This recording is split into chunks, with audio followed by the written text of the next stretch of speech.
Tengo que leer en misa. Me toca leer la lectura en misa.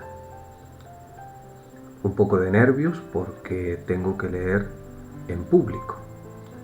Pero cuando se trata de la palabra de Dios, hay algo mucho más. Soy el Padre Daniel y te lo explico en el siguiente vídeo. Me toca leer la lectura en la misa. ¿Con cuánta frecuencia esto significa lo mismo que leer en un acto escolar o en el día del libro? Cuando hablamos de leer en la misa, estamos hablando de un texto cuyo autor es nada menos que el mismo Dios. Esto debería hacernos temblar. ¿Te imaginas que el rey o alguna gran autoridad te da a leer su discurso para que tú lo leas en público? Sin embargo, el Rey del Cielo ha dicho palabras, por cierto, palabras bellísimas, verdaderas y las más útiles para la vida, y nosotros a veces ni siquiera tomamos conciencia de que sus palabras son incomparables. Por tanto, hay que tomarse muy en serio este regalo, este privilegio de poder prestarle la voz a Dios mismo o a uno de sus profetas que habla en su nombre. Lo básico es acercarse con ese respeto, el lenguaje bíblico, con ese santo temor a la palabra. Luego hay que tener en cuenta, digamos, el tipo de texto que voy a leer. No es lo mismo un texto histórico que una oración, un salmo, por ejemplo, o un texto teológico, catequético. Este domingo de Pentecostés tenemos un ejemplo de cada uno. La lectura de los Hechos de los Apóstoles narra la historia de los primeros cristianos, y como todo texto histórico hay lugares, hay personajes, hechos que ocurren y posiblemente diálogos o discursos. La palabra sagrada debe ser leída en primer lugar para que se entienda. La sociedad en la que vivimos nos ha hecho un poquito incapaces de captar al vuelo las palabras, las frases que son más profundas. A esto sumémosle la ignorancia religiosa y la incapacidad de prestar atención. Por tanto, hoy, en el siglo XXI, hay que leer pausadamente y usando mucho los silencios. Esto significa, por ejemplo, que un punto y seguido lo voy a leer como si fuera un punto y aparte. Voy a encontrar los momentos, palabras o frases claves que son más relevantes en la lectura. Voy a remarcar el silencio al inicio y al final de la lectura. Vamos a probar con la primera lectura de este domingo de Pentecostés.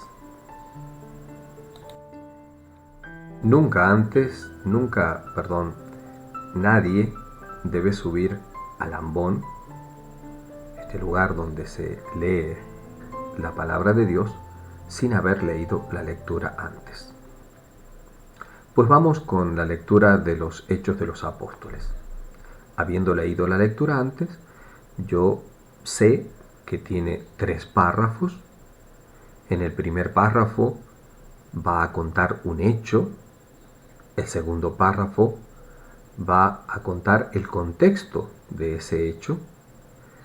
Y en el tercer párrafo, pues un poco más de contexto y algunas palabras más. Por tanto, hay que leerlo como un texto histórico y la lectura viene proclamada, no simplemente leída, sino que viene proclamada. Lectura del libro de los Hechos de los Apóstoles. Hacemos una pausa allí. Al cumplirse el día de Pentecostés, estaban todos juntos en el mismo lugar. De repente, se produjo desde el cielo un estruendo como de viento que soplaba fuertemente. y llenó toda la casa donde se encontraban sentados. Vieron aparecer unas lenguas como llamaradas que se dividían posándose encima de cada uno de ellos. Se llenaron todos de Espíritu Santo y empezaron a hablar en otras lenguas según el Espíritu les concedía manifestarse. Hasta allí hemos leído lo que ha ocurrido, que es algo extraordinario y por tanto hay que leerlo como algo extraordinario. Ahora viene la parte del contexto. Residían entonces en Jerusalén judíos devotos venidos de todos los pueblos que hay bajo el cielo. Al oírse este ruido, acudió la multitud y quedaron desconcertados, porque cada uno los oía hablar en su propia lengua. Estaban todos estupefactos y admirados, diciendo: ¿no son galileos todos esos que están hablando? Entonces, ¿cómo es que cada uno de nosotros los oímos hablar en nuestra lengua nativa?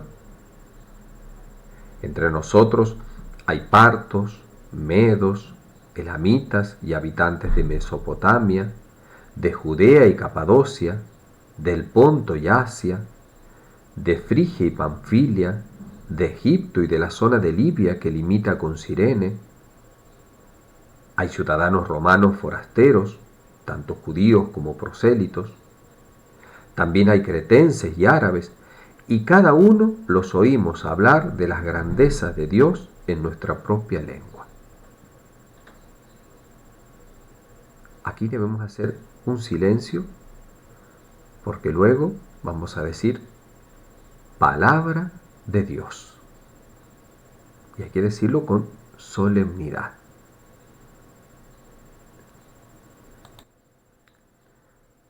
Pasamos ahora al Salmo.